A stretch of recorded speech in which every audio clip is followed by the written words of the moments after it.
Magandang hapon mga idol at ako'y pauwi na. At dali-dali akong tumigil nung nakita ko si Kuya no. At dahil all goods may baon tayong pang merenda, ito yung umabot pa. At dahil napakasipag ni Kuya, ay ito yung ibibigay ko na ng mga idol.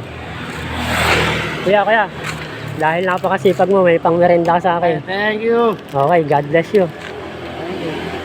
At dahil si Kuya ay aking nakita, ay aking biglang tinigil mga idol no. At dahil pangangalakalat na nanlilimos ang ating punteriya, kala dali-dali tayong tumigil mga idol no. At pauwi na rin tayo mga idol at keep safe ang lahat at God bless you mga idol.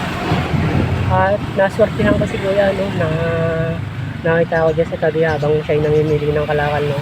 At syempre matik, palagi tayong may daong pang merenda, kaya okay.